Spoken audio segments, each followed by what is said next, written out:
एक और वीडियो लेके हाजिर हूँ मैं आपका होस्ट आपका दोस्त विशाल मेरे यूट्यूब चैनल फॉरेक्स पिप्स एनालिसिस में। तो वीडियो स्टार्ट करने से पहले चैनल को सब्सक्राइब कीजिए, वीडियोस को लाइक कीजिए और अपना वैल्यूएबल एक्सपीरियंस चाहे वो किसी भी मार्केट का हो शेयर करना ना भूलिए कमेंट सेक्शन में। तो दोस्तों वीडियो स्टार्ट करते हैं डेली एनालिसिस की। आज का दिन कहूँ या फिर इस वीक की बात करूँ तो मार्केट जिस तरह की मूवमेंट दे रही है, तो ट्रेडिंग पॉइंट ऑफ व्यू से चीज़ें समवेयर एज पर द स्ट्रैटेजी नहीं चल रही हैं। मुझे ऐसा लग रहा है आज मेरे 2 बार एसएल हिट हुए और समवेयर मुझे आज भी ये डिसीजन लेना पड़ा कि मुझे ट्रेडिंग से थोड़ा दूरी बनानी चाहिए। उसका एक रीज़न ये था, सबसे बड़ा रीज़न ये था कि मार्केट जिस तरह की मूवमेंट दे रही है, अ, अपने लेवल्स पे आके अपॉर्चुनिटी तो नहीं दे रही है, प्लस बहुत ज़्यादा फ्लक्चुएशन या फिर कहीं एक पर्टिकुलर जोन में मार्केट फंसी हुई है। और वो एक बहुत बड़ा रीज़न है कि ट्रेडिंग में जो एंट्री है वो समवेयर उतनी स्ट्रॉन्ग नहीं बन रही है, या फिर वो डिसीज़न या फिर कहें वो पर्टिकुलर पॉइंट कि जहाँ पे हमें ट्रेड में एंटर लेना चाहिए वो इतना स्ट्रॉन्ग नहीं है। तो आज के दिन में मैंने ट्रेडिंग से दूरी ही बनाई और समवेयर एनालिसिस पार्ट में अब हमें ध्यान देने की ज़्यादा ज़रूरत है, क्योंकि समवेयर अगर मैं कहूँ जीबीपी जेपीवाई की बात करूँ, यूएसडी जेपीवाई की बात करूँ, गोल्ड की बात करूँ, खासकर इन तीन पेयर की बात करूँ, तो ये पर्टिकुलर मार्केट या फिर स्ट्रक्चर जिस तरह से फंसा हुआ है यहाँ पर, वहाँ पे थोड़ा सा टाइम देने की ज़रूरत है और मूवमेंट आनी पेंडिंग है। मतलब जीबीपी जेपीवाई यूएसडी जेपीवाई में एक स्ट्रॉन्ग सेल जो है वो एक्सपेक्टेड है अगले कुछ समय में। बट अगेन, जब तक इस जोन से मार्केट नहीं निकलेगी और एक मूवमेंट नहीं देगी, तब तक ट्रेड लेना थोड़ा सा रिस्की रहेगा और डिफ़िकल्ट रहेगा। तो ये पर्टिकुलर पॉइंट आता है और मुझे ऐसा लग रहा है कि शायद 2 या ढाई महीने के बाद ऐसे मूवमेंट मार्केट में आया है जहाँ पर लाइक ट्रेड से रिलेटेड डिसीजन मुझे एक्चुअली कल भी ऐसा फील हुआ था थोड़ा बहुत। But again side by movement जो होती है वो कुछ समय तक चलती है। बट जिस तरह के जोन में आज मार्केट थी, मुझे ऐसा लग रहा है कि आने वाले कुछ समय के लिए हमें ट्रेड से रिलेटेड एंट्री को बहुत ही ज़्यादा सोच समझ कर डिसीजन लेने की ज़रूरत है। तो एक बार डिस्कस कर लेते हैं पेयर वाइज पेयर कि हमें किन किन चीज़ों का ध्यान रखना है आने वाले समय में स्ट्रैटेजी बनाने के लिए और कल के पॉइंट ऑफ व्यू से अपने दिन को प्रॉफिटेबल बनाने के लिए। तो जीपीपी जेपीवाई की बात करूं तो मैं पर्सनली ये सजेस्ट करूंगा आप किसी भी तरीके की बाय या सेल से इस पेयर से थोड़ी दूरी बनाइए कुछ समय के लिए। हाँ, बाइंग के लिए एक अच्छा जोन जो है वो मुझे ऐसा लगता है कि 184.850 से 700 का ये जो जोन है ये काफ़ी अच्छा जोन है, बाइंग का जोन है। बट अगेन अगर एक स्ट्रॉन्ग कन्फर्मेशन यहाँ पे मिलती है तो इसको टेस्ट किया जा सकता है। सेल के पॉइंट ऑफ व्यू से मैं कोई भी इस समय जोन आपको सजेस्ट नहीं करना चाहूँगा। उसका रीज़न ये है कि जिस तरीके से बुलिश है स्ट्रक्चर, आई वुड सजेस्ट जितना मार्केट नीचे कन्फर्मेशन देखे तो बाइंग से आप दूर ही रहिए। इसी जोन से आप बाइंग से पकड़ने की कोशिश करेंगे हम लोग। बट सेल का भी हमें वेट करना पड़ेगा। मार्केट जैसे सिग्नल दे रहा है उससे तो यही लग रहा है कि कम से कम ये टारगेट कर रहा है 187 188, तो ईजिली मुझे लग रहा है कि ये टारगेट होना चाहिए। और देखते हैं आने वाले समय में। बट कुछ समय के लिए इस पेयर से जब तक इसमें एक स्ट्रॉन्ग रिजेक्शन के सिग्नल नहीं दिखते हैं तब तक वहाँ पे आप सेल के अपॉर्चुनिटी से थोड़ी सी दूरी बनाइए, वो ज़्यादा बेनिफिशियल रहेगा। यूएसडी जेपीवाई की बात करूँ तो अगेन आज मैंने 2 बार कोशिश करी कि यहाँ पर एक 40-50 पिप्स की भी ट्रेड मिल जाए। ट्रेड पॉजिटिव में भी आई, लगभग 20 पिप्स की पॉजिटिव में आई। बट उसके बाद जिस तरह के रिजेक्शन बार बार दिखे दोनों ही पेयर में, आपका देखोगे ना जीबीपी जेपीवाई से रिलेटेड पेयर में मार्केट थोड़ी फंसी फंसी सी ही दिखी। तो अगेन अगर कोई अच्छी बाई की अपॉर्चुनिटी देख रहा है तो 144.720 या फिर 144,400 से पहले तो बिल्कुल ना देखे बाई की अपॉर्चुनिटी, वो बहुत ही रिस्की ट्रेड हो जाएगी। और मैं सजेस्ट भी नहीं करूँगा जिस तरह का मार्केट इस समय मूवमेंट दे रहा है कि आप बाय साइड में इससे ऊपर के किसी लेवल पे बैठें। देखिए, स्कैल्पिंग कर सकते हैं बट अगेन जिस तरह का मार्केट जोन में फंसा हुआ है ना, बार बार फंसा रहा है, तो मतलब बहुत ज़्यादा चांस रहेगा नहीं और बहुत ज़्यादा टाइम रहेगा नहीं आपको अच्छे ट्रेड की तरफ एंट्री लेने के लिए। बट हाँ, अगर सेल साइड की अपॉर्चुनिटी आप देख रहे हैं तो किसी अच्छे कैंडलस्टिक पैटर्न में 40 पे 50 से नीचे नीचे पिप्स की एंट्री आप देख सकते हैं स्कैल्पिंग पॉइंट ऑफ व्यू से। बट लंबी सेल की अपॉर्चुनिटीज़ कम से कम जब तक मार्केट जो है एक स्ट्रॉन्ग रिजेक्शन का कंफर्मेशन नहीं देती है तब तक आप सेल से तो दूरी बना के रखिए। और कल एक इम्पॉर्टेंट न्यूज़ भी है जेपीवाई की न्यूज़ है कल, तो देखते हैं उसका क्या मार्केट में इम्पैक्ट आता है। और जिस तरह से मार्केट एक स्ट्रॉन्ग बुलिश स्ट्रक्चर बना रही है ना, इसमें एक रिजेक्शन पेंडिंग है। लेट्स सी वो कब तक आता है। नेस 100 की बात करूं तो अगेन यहाँ भी मार्केट जो है आज पूरे दिन एक पर्टिकुलर स्ट्रक्चर में ही फंसी रही। मार्केट की ओपनिंग अगेन आज के दिन जो रही वो काफ़ी इतना स्ट्रॉन्ग नहीं रही, और मार्केट से एक्सपेक्टेशन थी कि आज वो नीचे के जोन से हमें एक अच्छी अपॉर्चुनिटी देने की कोशिश करे, बट नहीं, वो मतलब जो जोन बनना ना, मतलब 14,900 का ही मार्केट में इस समय जाके आया है। ये मुझे एक्सपेक्टेड था कि लाइक ये जोन दिन में मार्केट आफ्टरनून के टाइम पे एंटर करके यहाँ से एक अपॉर्चुनिटी देगी। बट मार्केट जो है अगर बाई साइड आप इसको देख रहे हैं तो मेरे ख्याल से कम अगर बाई साइड की अपॉर्चुनिटी देख रहे हैं तो सबसे अच्छा जोन जो है वो 14,800 या फिर 750 का जोन है। वहीं से आप मार्केट में बाई की अपॉर्चुनिटी देखिए। एक रिस्की जोन मैं कहूँगा तो हाँ, ये पर्टिकुलर जो जोन है 14,900 के आसपास का, ये जोन अच्छा है। यहाँ से एक अच्छी बाई की अपॉर्चुनिटी रिटेस्ट की जा सकती है। सेल साइड अगर आप देखेंगे तो कम से कम आपको वेट करना चाहिए। जो जोन मेरा बन रहा है वो आपका 15,250 से लगभग 300 का ये जो जोन है, ये काफ़ी अच्छा जोन है। यहाँ पे मार्केट मिलेगी तो एक रीटेस्ट किया जा सकता है। तो कंपेयर करूँगा मैं जीबीपी जेपीवाई यूएसडी जेपीवाई से। नेस 100 एक अच्छा पेयर है जहाँ पे मुझे लगता है कि कल एक अच्छी अपॉर्चुनिटी निकलनी चाहिए। वो बाय साइड से भी निकल सकती है और सेल साइड से भी निकल सकती है, और मुझे ऐसा एक्सपेक्टेशन है कि कल यहाँ पे दोनों लेवल टेस्ट हो सकते हैं।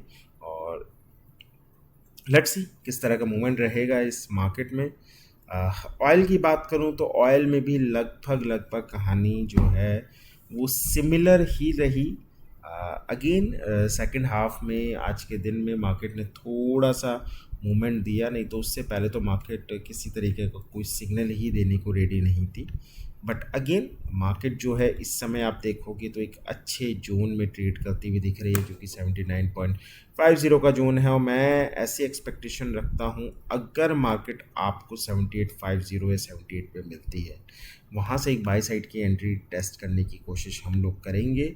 और अगर किसी तरीके का सेल अगर हम प्लान कर रहे हैं तो कम से कम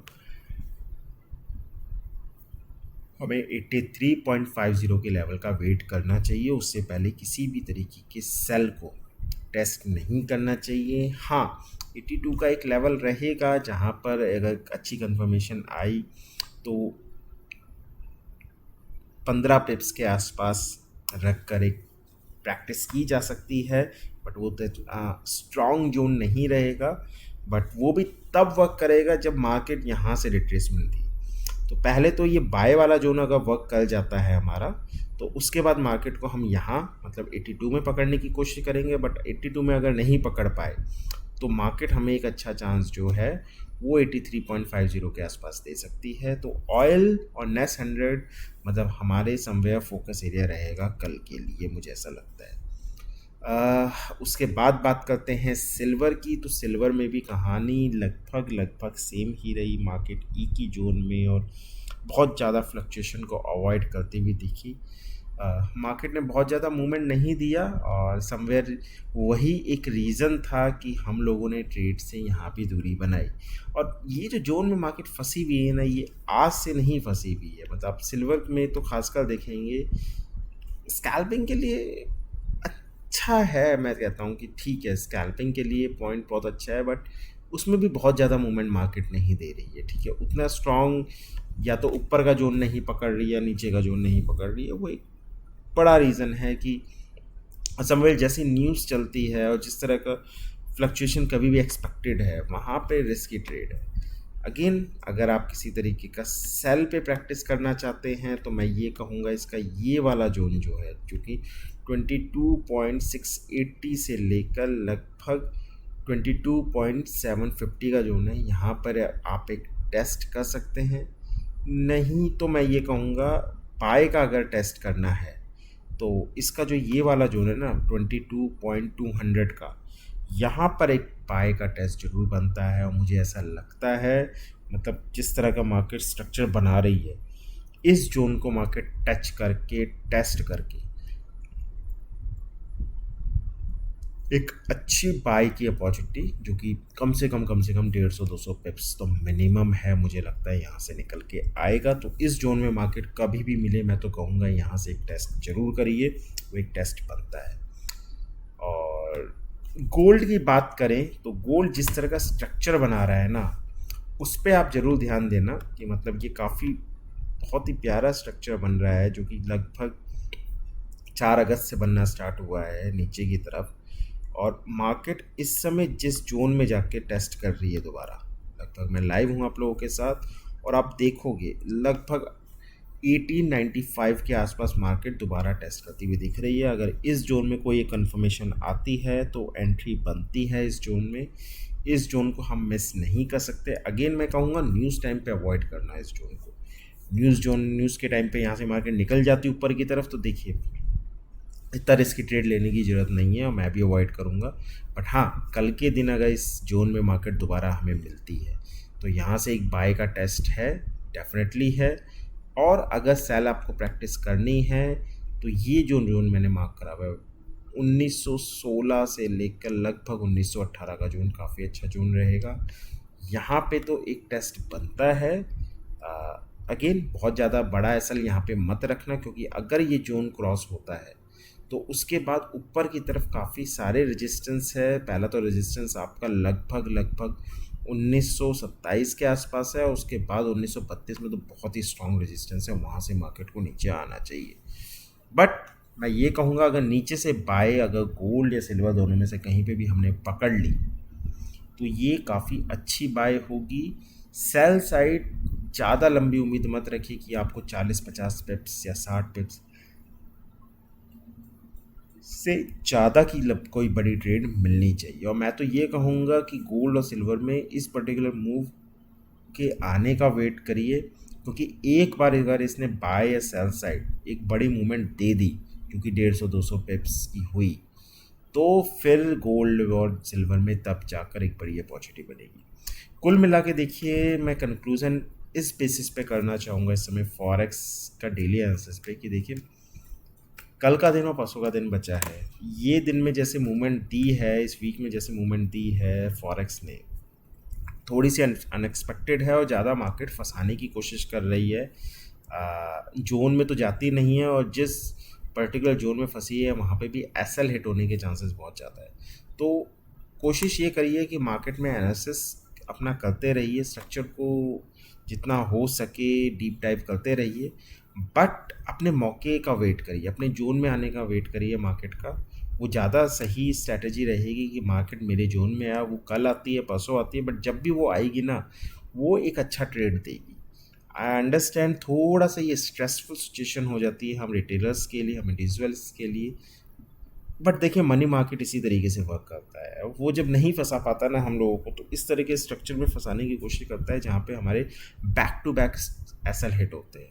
मतलब टू बी वेरी ऑनेस्ट, अगर 2 मेरे एसएल आज हिट हुए हैं तो इस तरह की सिचुएशन में क्या होता है कि पर्सन या तो ओवर ट्रेडिंग में फंसने की कोशिश करता है, या फिर वो थोड़ा सा लाइक मेंटली डिस्टर्ब होने की उसमें आता है। लाइक मैं कल भी अगर ओवर ट्रेडिंग में बैठ जाऊंगा, मेरे कल भी एसएल हिट हो जाएंगे, तो फिर मुझको दूरी बनानी पड़ेगी और थोड़ा ठंडे दिमाग से बैठने की सोचना पड़ेगा कि लाइक मैं ऐसे डिसीज़न ना ले लूँ, या ऐसे जोन में जाके डिसीजन ना ले लूँ जो कि मुझे अवॉइड करने चाहिए। और वही क्वेश्चन आपको अपने आप से करना है कि क्या मुझे ट्रेडिंग करनी है या नहीं करनी। तो ये बहुत ज़रूरी होता है, इस तरह की साइकोलॉजी बहुत ज़रूरी होती है। और मेरा हमेशा फोकस इसी चीज़ पे रहता है कि आप या हम लोग इसी चीज़ पे वर्क करें कि हमें अपनी साइकोलॉजी को स्ट्रॉन्ग करना है, अपने ट्रेडिंग से रिलेटेड डिसीजंस जो है वो उसी टाइम पीरियड पे लेने हैं, या फिर वो जब हम उस लेवल पे एक स्ट्रांग वे में सोच रहे हों कि लाइक हम कितने कन्विंस्ड है उस चीज़ से। और अगर हमें ये लग रहा है कि हाँ, हम एक अच्छा डिसीज़न या फिर मार्केट के स्ट्रक्चर को समझते हुए नहीं हमें लेना चाहिए, तो ज़रूरी नहीं है ना ट्रेड करना। कुछ दिन ऐसे होते हैं, कई बार कई महीनों के बाद कुछ वीक भी ऐसे आते हैं, हमने पास में आपने देखा है, हमने काफ़ी अच्छे अच्छे रिजल्ट्स निकाले हैं मार्केट से। तो ठीक है, ऐसे दिन भी आते हैं। मैं तो कहूँगा कि लाइफ में बहुत सारी चीज़ें होती है, उसको टाइम दीजिए। और ज़रूरी नहीं है जब जीबीपी जेपीवाई, यूएसडी जेपीवाई या गोल्ड सिल्वर में मार्केट इतनी फंसी हुई है, ऑयल भी ऐसे सिग्नल दे रहा है, तो ज़रूरी नहीं है ना कि आप बहुत ज़्यादा कुछ एक्स्ट्रा करने की कोशिश करें। तो थोड़ा टाइम चीज़ों को देना चाहिए। तो इसी उम्मीद के साथ अगर वीडियो आपको पसंद आएगी तो आप वीडियो को तो लाइक करेंगे करेंगे, अपने आप को स्ट्रांग बना के रखेंगे, और फोकस इसी में रखेंगे कि अच्छी अपॉर्चुनिटी जब आए तभी मार्केट में ट्रेड करें, अपने अकाउंट को वॉश होने से बचाएं, और कमेंट में जाके अपना फीडबैक और ट्रेडिंग से रिलेटेड जो भी आपका एक्सपीरियंस है उसको शेयर करना नहीं भूलेंगे। तो चलिए वीडियो को एंड करते हैं, और कल दोबारा मिलते हैं लंदन सेशन में और यूएस सेशन में live. Thank you so much, शुक्रिया, धन्यवाद।